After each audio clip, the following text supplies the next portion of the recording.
Norman and the Naughty Duck. Norman liked a lot of things. He liked the sunrise, the way it peeked over the hills and stretched golden arms across the sky. He liked the smell of fresh cut grass on a spring day, that tickly, happy scent that made him smile without even meaning to. He liked hot tea, buttered toast, and the sound of birds singing good morning. Yes, Norman was an all-round nice guy. But there was one thing that Norman didn't like. Ducks. Don't ask Norman why he didn't like ducks. Maybe it was just their slightly too long mouths. Maybe it was those shifty little eyes. But whatever it was, Norman didn't trust them. He thought ducks were always up to something. One fine morning, Norman stepped outside to sniff the air and enjoy the freshly cut grass. The world was quiet, the sky was bright, and the breeze smelled of springtime.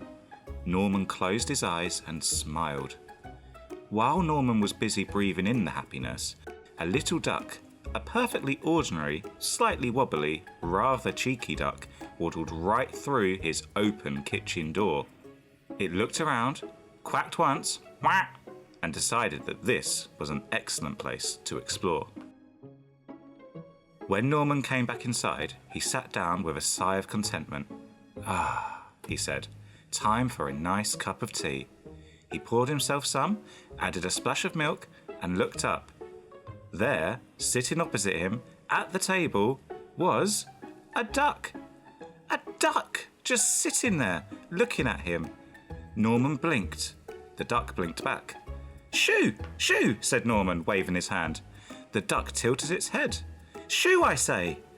The duck quacked, a very cheeky quack. Quack, quack, quack. And then, before Norman could do anything, it stretched his neck and snatched a slice of toast right off of his plate. From that moment on, chaos ruled. The duck flapped onto the counter and sent the sugar bowl flying. It waddled into the living room and knocked over the vase, and it even managed to turn the tap on and splash water everywhere. Norman tried to chase it out. "Out! Out! Go on, you feathery menace!" he shouted. The duck flapped its wings and quacked as if laughing at him. Whack, whack, whack, whack, whack, whack, whack, whack. Finally, Norman managed to open the door wide and shoo the duck outside. He closed the door firmly, leaned against it panting. "Good riddance," he muttered. "Ah." The next morning, Norman sat down for breakfast, quite sure that his day would be peaceful again. But as he lifted his teacup, whack, whack, whack, whack, whack, whack, there it was again, the same duck sitting at the same spot, looking awfully pleased with himself. Norman's jaw dropped. "How did you get back in?" he gasped. The duck only blinked, then reached out with its bill and grabbed another piece of toast. This happened again and again. Every time Norman thought that he'd finally seen the last of that duck, it somehow snuck back into his house. Through the window, through the cat flap, and even once he tried it through the chimney. Norman didn't like ducks, but this one seemed to like him. After one especially long morning of duck-related disaster, including flour everywhere, a broken teacup, and some feathers in the curtains, Norman finally managed to carry the duck outside for good. He waved his hands and said firmly, "That's it. No more ducks, no more mess, and no more quacking." He shut the door. And for the first time in days, the house was completely quiet. No quacking, no splashing, and no flapping. Norman made himself a cup of tea. He sat down, he looked around, and suddenly the house felt too quiet. Norman found himself staring at the empty chair across the table. "Well," he said softly, "I suppose the duck wasn't that bad." So he opened the door and called, "Duck, are you out there?" There was no answer. He was just about to close the door when he heard a soft, familiar quack.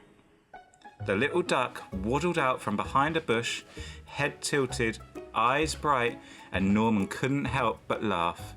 "All right," he said, smiling. "You win. Come on in then, you troublemaker."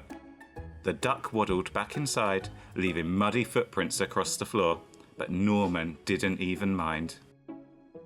From that day on, the duck became part of Norman's mornings. They shared tea and toast, though the duck usually stole more than his fair share. They sat together watching the sunrise, and sometimes they even had a nap in the garden, listening to the sound of the wind through the grass. Norman liked a lot of things. He liked the sunrise. He liked the smell of fresh cut grass on a spring day. He was an all-around nice guy. And now, he liked ducks too, even the naughty ones. The end.